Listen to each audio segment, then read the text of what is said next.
Ok, meus amigos, vamos lá, olha só. Indagávamos aqui sobre a questão do homicídio qualificado pela tortura.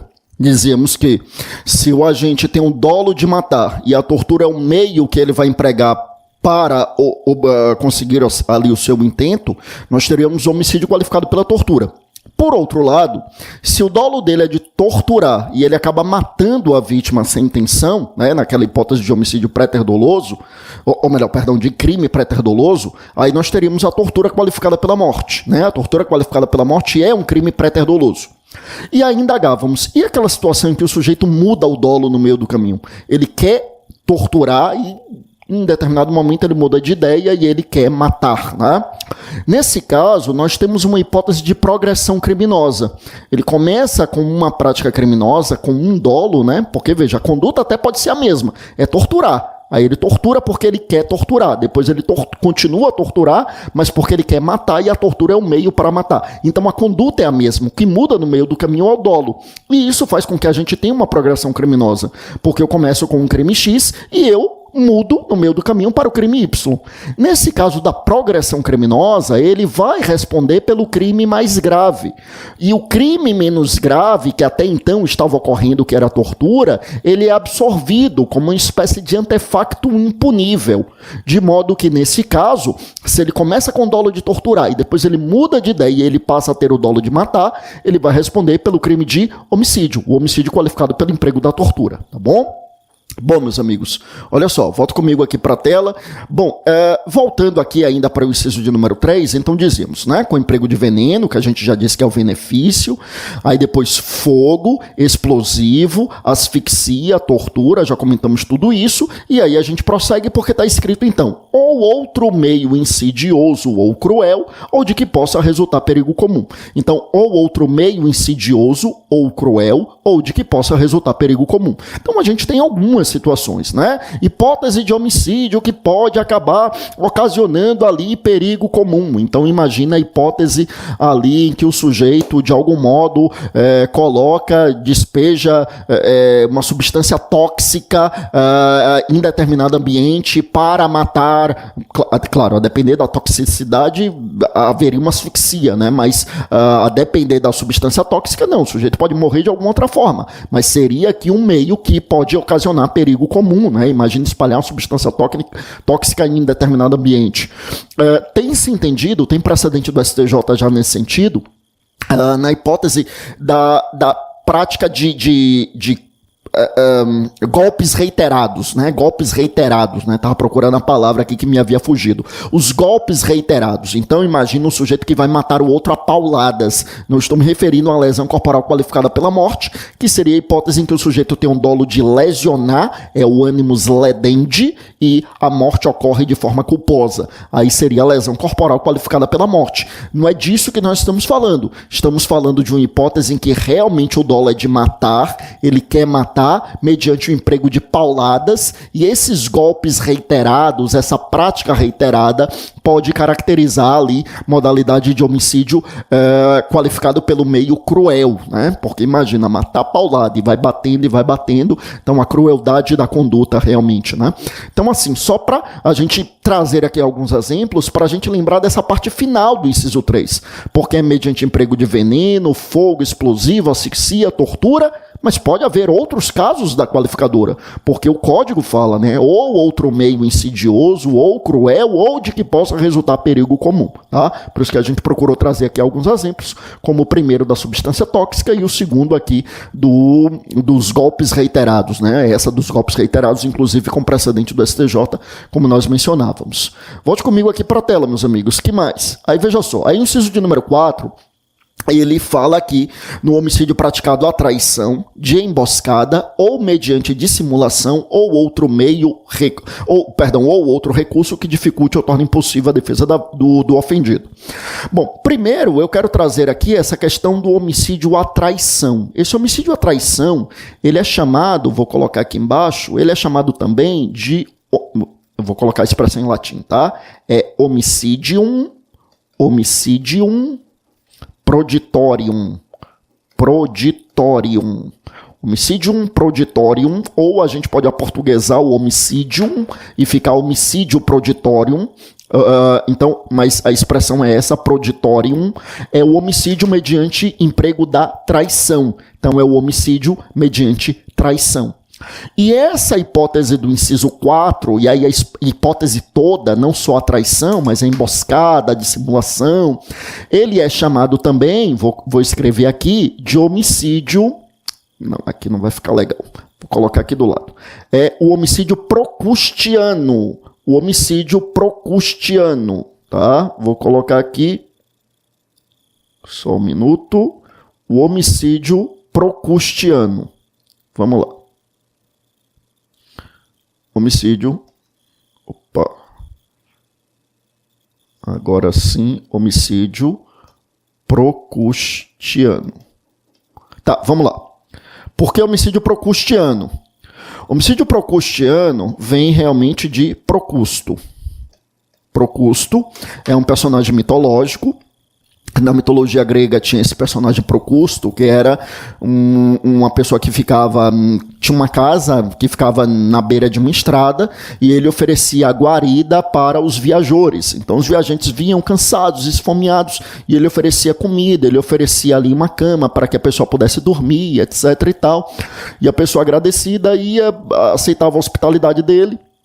E aí, o local que ele colocava a pessoa para dormir, que era chamada cama de Procusto, que era uma cama de ferro, e aí ele esperava a pessoa adormecer, né? Às vezes até ele fazia com que a pessoa adormecesse, ministrando alguma substância, e essa cama de ferro tinha determinada, era de determinado tamanho. E o que é que fazia Procusto? Ele queria que as pessoas coubessem exatamente no tamanho da sua cama, de modo que, se porventura a pessoa fosse menor do que o tamanho da cama, ele esticava a pessoa, né, para que coubesse ali naquela cama, e se a pessoa fosse maior do que o tamanho da cama, ele decepava partes do corpo da pessoa para que coubesse exatamente naquela cama. Claro que nas duas hipóteses a vítima morria. Então, esse homicídio procustiano, que tem a ver com essa personagem mitológica lá da mitologia grega, que é Procusto, né, remonta à ideia da cama de Procusto. Ou seja, um sujeito que enganava as outras pessoas com aquele ar de hospitalidade para que a pessoa baixasse ali a guarda e aceitasse ali, confiasse e de algum modo ele pudesse ali matar. Então, por isso, o homicídio à traição, dissimulação, emboscada ou outro meio que dificulte ou torne impossível a defesa da vítima é chamado de homicídio procustiano. Ainda dando continuidade à lenda de Procusto, aí reza a lenda que Teseu, que era um dos heróis da mitologia, ele mata Procusto. Ele, sabendo das crueldades que Procusto fazia, ele mata Procusto, então, inclusive matando na cama de Procusto. Quer dizer, deita Procusto na cama dele, como Procusto era maior do que a cama, então ele decepa partes do seu corpo e evidentemente acaba matando. Por isso, o homicídio teseuniano é chamado homicídio por vingança. O homicídio, não é porque Teseu ele vinga ali as vítimas de Procusto. Então, o homicídio teseuniano é o homicídio cujo motivo é a vingança, tá? E o homicídio procustiano é esse homicídio aqui, enfim, a traição, dissimulação, emboscada. Agora, no que se refere à parte da traição, aí é que leva o nome de proditorium, né? Que pode ser procustiano ou proditorium, né? As demais hipóteses chamadas de procustiano. Bom, essa hipótese do homicídio à traição, eu quero que você tome cuidado para o que significa traição aqui. Porque, tecnicamente, nós sabemos que traição pressupõe relação de confiança. Né? Então, assim, você não pode ser traído por alguém em quem você não confia. A pessoa é seu desafeto, é seu inimigo. Você acha que aquela pessoa não presta, que quer o seu pior, que vai armar pra cima de você. Você não pode dizer que foi traído por essa pessoa. Se você não tem relação de confiança, não há que se falar em traição. Tecnicamente seria isso. Só que o traição aqui não é isso. Traição aqui não pressupõe a relação de confiança. É diferente de quando a gente for falar lá no furto. Uma das hipóteses de furto qualificado, meus amigos, é o furto mediante, é o furto praticado com abuso de confiança. A expressão lá do 155, parágrafo 4º, é essa, é o furto mediante abuso de confiança. Então, no furto, fica bastante claro, fica bastante evidente que há ali um abuso de confiança. Aqui não. Aqui a gente não fala em abuso de confiança. Aqui a gente fala na traição, mas essa relação de traição, ela não pressupõe a relação de confiança.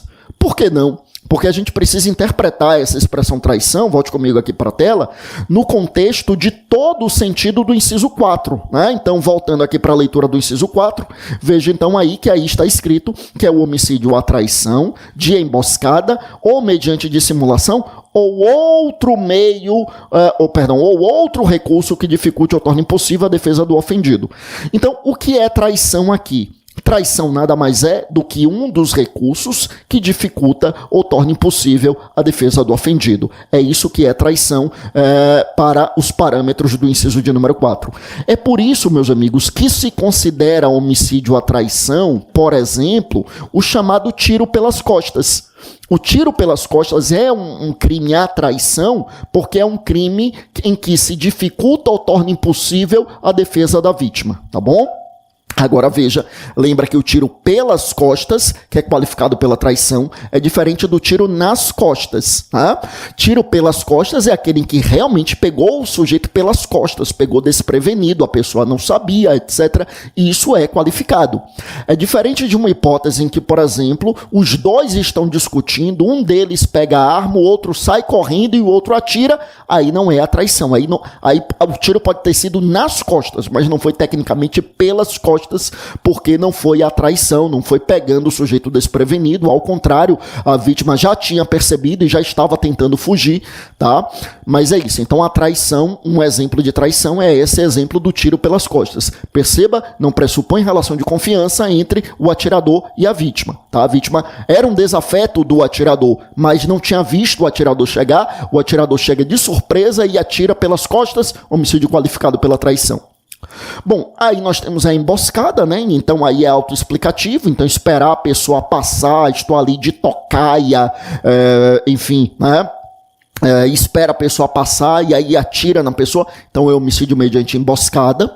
Bom, nós temos aqui também, olha só, aí diz aí, ou mediante dissimulação. Dissimulação aqui, meus amigos, aí sim é um desafeto passar-se por amigo do outro, como fazia Procusto, por exemplo, né? Então aí a gente falaria em dissimulação, né? Ou os dois são desafetos, mas um finge que quer fazer as pazes, celebrar, etc., pacificar, então dissimulação. Então é isso, então homicídio à traição, emboscada ou mediante dissimulação, ou outro recurso que dificulte ou torne impossível a defesa do ofendido, tá? Bom, meus amigos, vejam só, vamos seguir aqui com estas hipóteses. Vê comigo o inciso de número 5. No inciso de número 5, nós temos então o homicídio para assegurar a execução, a ocultação, a impunidade ou vantagem de outro crime, tá? Vejam, meus amigos, aqui nós temos então relação de conexão entre os crimes. Veja que assegurar a execução, ocultação, impunidade ou vantagem de outro crime. Veja que este outro crime não é necessariamente um homicídio, tá? Mas fundamentalmente seria essa hipótese. Então assim, o que seria um homicídio para assegurar a execução de outro crime? Então um grupo está ali planejando um roubo a banco e um dos membros do grupo na hora H desiste, na véspera desiste, aí o grupo com receio de que o desertor os delate, eles matam o desertor, quer dizer, mataram para assegurar a execução de um outro crime que seria o crime de roubo que ocorreria no dia seguinte. Então matar para assegurar a execução significa que o outro crime ainda não ocorreu, né? Eu mato para assegurar a execução, ou seja, para conseguir executar o outro crime. Agora, o que seria matar para assegurar a impunidade? Então, ou melhor, perdão, a ocultação, né? Porque no inciso 5 é execução, ocultação, impunidade ou vantagem. O que seria matar para assegurar a ocultação? Veja, matar para assegurar a ocultação de outro crime significa que este outro crime já ocorreu, mas eu quero que ninguém descubra. Então, uma hipótese, por exemplo, vamos imaginar uma hipótese, meus amigos, de um estupro e de um homicídio, em que o sujeito estupra a vítima e depois de já havê-la estuprado, para que ela, né, vamos imaginar que é uma pessoa conhecida, e para que a vítima não denuncie o estuprador vai e mata a vítima. Veja que nesse caso eu não tenho um estupro qualificado pela morte, que existe essa qualificadora no estupro, é o artigo 213, é o estupro, e o parágrafo 2º traz essa qualificadora. Só que o estupro qualificado pela morte ocorre quando, da violência do estupro, a vítima morre. Aí é um crime só, que é um estupro qualificado pela morte. É diferente da hipótese na qual o sujeito estupra, praticando, portanto, uma conduta criminosa, e depois mata, praticando uma segunda conduta criminosa. Então, o estupro qualificado pela morte é um crime, é o estupro, mas da violência nesse estupro a vítima morre, é um estupro qualificado pela morte. Agora, se o sujeito estupra e depois de haver estuprado vai e mata, aí são dois crimes diferentes. O primeiro é o estupro e o segundo é um homicídio, que tem no mínimo esta qualificadora.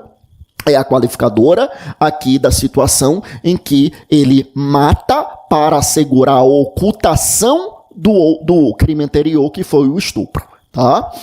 Bom, meus amigos, vejam, aí o que seria então para assegurar a impunidade? Veja aqui que o inciso 5, ele fala execução, depois ele fala ocultação, depois ele fala impunidade.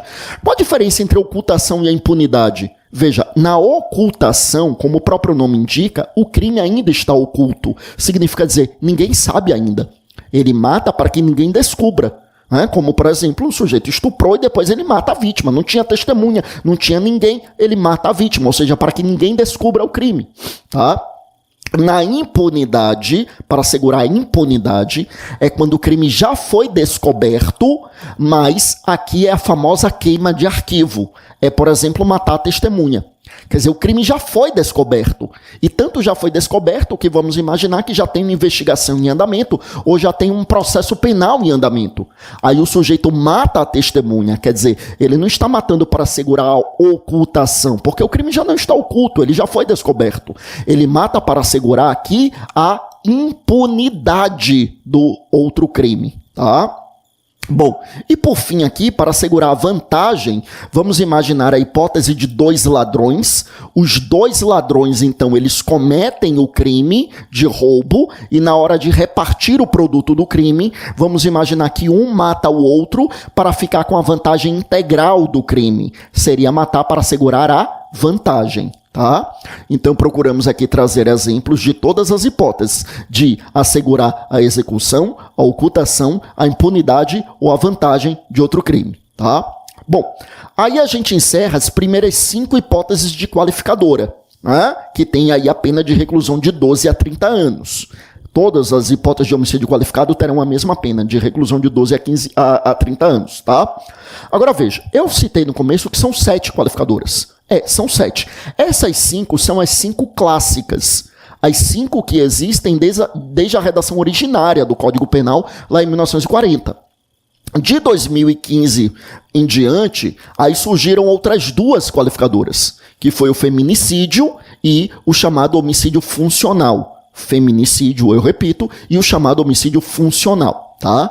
Evidentemente a gente vai falar dessas 2, aliás, as 2 extremamente importantes, mas antes vamos aqui entretecer mais algumas considerações sobre essas qualificadoras clássicas, que são essas 5 primeiras. Então a gente viu as 5. No inciso 1, homicídio mediante paga ou promessa de recompensa ou outro motivo torpe.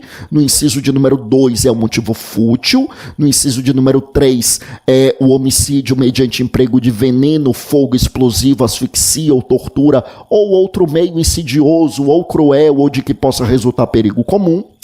No inciso de número 4 é o crime de homicídio, a traição, dissimulação, emboscada ou outro recurso que dificulte ou torne impossível a defesa da vítima.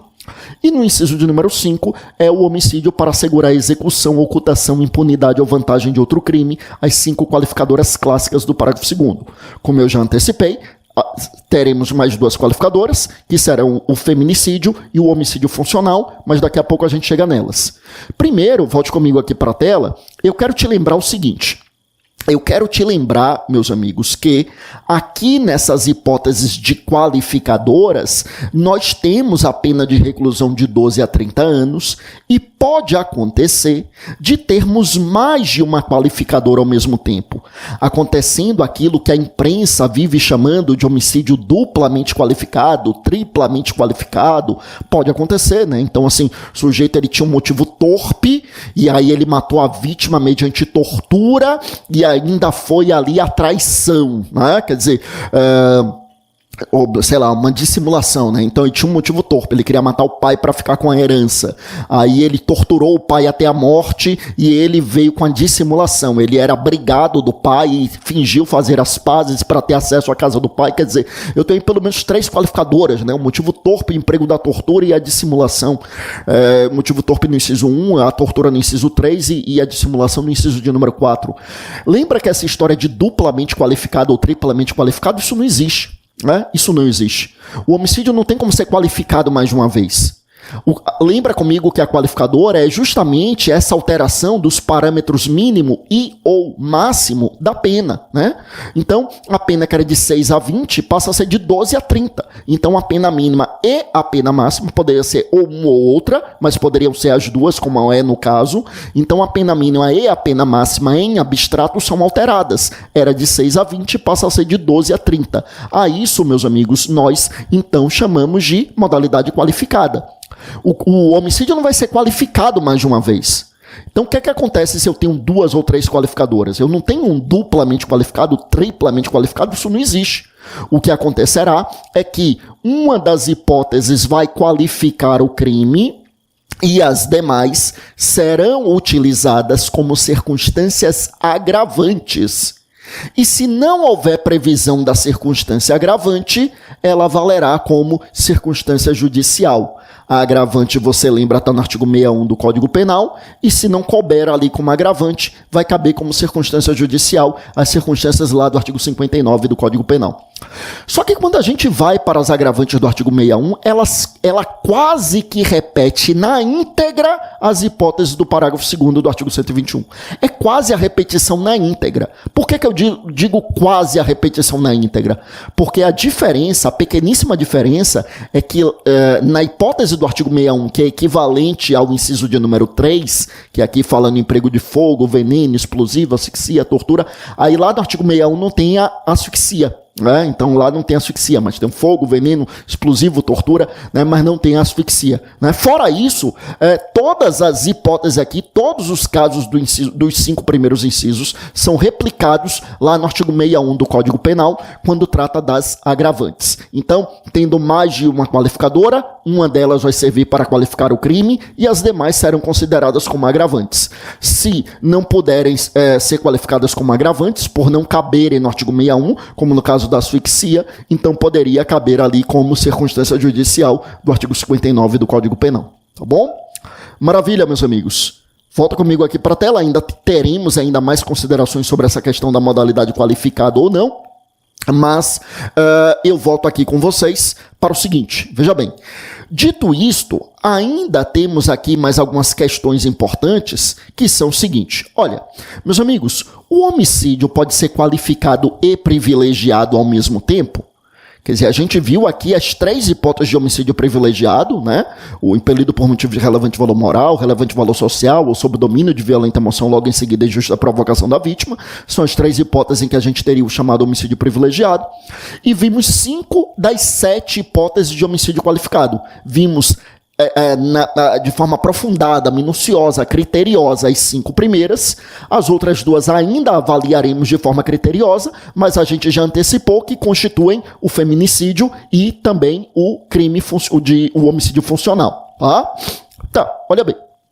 Dito isto, aí eu prossigo para indagarmos então aqui o seguinte, meus amigos. Olha, já que é assim, veja, um homicídio, então, eu repito, ele pode ser qualificado e privilegiado ao mesmo tempo? Eu posso ter um homicídio que seja por motivo torpe e ao mesmo tempo motivo de relevante valor moral? Bom, nesse caso não, né? É por isso que a gente costuma dizer o seguinte, olha, o homicídio pode ser qualificado e privilegiado ao mesmo tempo a depender do caso concreto. Por quê? Porque ele será qualificado e privilegiado ao mesmo tempo, meus amigos, se eu estiver diante de qualificadoras objetivas. Mas ele não pode ser qualificado e privilegiado ao mesmo tempo se ele disser respeito a qualificadoras subjetivas. Tá, como assim? O que são qualificadoras subjetivas? Aquelas que não poderiam ser qualificadas e privilegiadas ao mesmo tempo. Meus amigos, as subjetivas são aquelas que dizem respeito aos motivos do crime ou à finalidade do crime. Porque, veja, quando a gente fala em qualificadora subjetiva, tem a ver com um elemento subjetivo. E elemento subjetivo a gente sabe que é elemento de vontade, é elemento de intenção.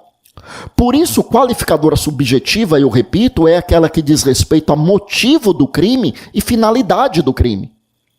Então, trazendo aqui as 5 qualificadoras que a gente já viu até aqui, depois eu vou falar, obviamente, do feminicídio e do homicídio funcional, mas falando aqui das 5 qualificadoras que nós vimos até aqui, volte comigo aqui para a tela, olha só, vou voltar aqui na tela anterior, olha bem, os 2 primeiros incisos eu tenho qualificadoras subjetivas, né, porque dizem respeito ao motivo do crime. E o inciso de número 5, eu tenho também qualificadora subjetiva, porque diz respeito à finalidade no crime. Tá? Então, nesses casos, eu não posso ter um homicídio qualificado e privilegiado ao mesmo tempo. É como eu dizia há pouco, eu não posso ter um homicídio qualificado pelo motivo torpe, que ao mesmo tempo é privilegiado pelo motivo de relevante valor moral, é incompatível. Tá? Por outro lado, é possível, como a gente já falou, que o homicídio seja qualificado e privilegiado ao mesmo tempo, se a qualificadora for objetiva. Objetiva é aquela que diz respeito aos meios para a prática do crime ou modo de execução do crime. Volte comigo para a tela. Meio de execução, como no caso do inciso 3. É isso mesmo, meio para a prática do crime, como no caso do inciso 3, ou modo de execução, como no caso do inciso 4. Aqui, as qualificadoras são objetivas, porque aqui não dizem respeito ao motivo do crime nem à finalidade do crime. São meios para a prática do crime ou modo de execução do crime. Então veja que aí, por exemplo, eu posso ter um motivo de relevante valor moral, como o sujeito que vai matar o estuprador da filha, e que seja praticado mediante emprego de tortura. Ou qualquer outra hipótese aqui do inciso 3 ou do inciso 4. Né? Então, é isso. Então, aqui no inciso 3 e no inciso de número 4, eu não tenho qualificadoras subjetivas, porque não dizem respeito aos motivos do crime e à finalidade do crime. Né? Aqui, esses qualificadoras são objetivas. Aí sim, eu posso ter homicídio qualificado e privilegiado ao mesmo tempo. Tá bom? Eu volto daqui a pouco ainda com homicídio qualificado para falarmos de feminicídio e de homicídio funcional. Daqui a pouco a gente volta. Vamos lá.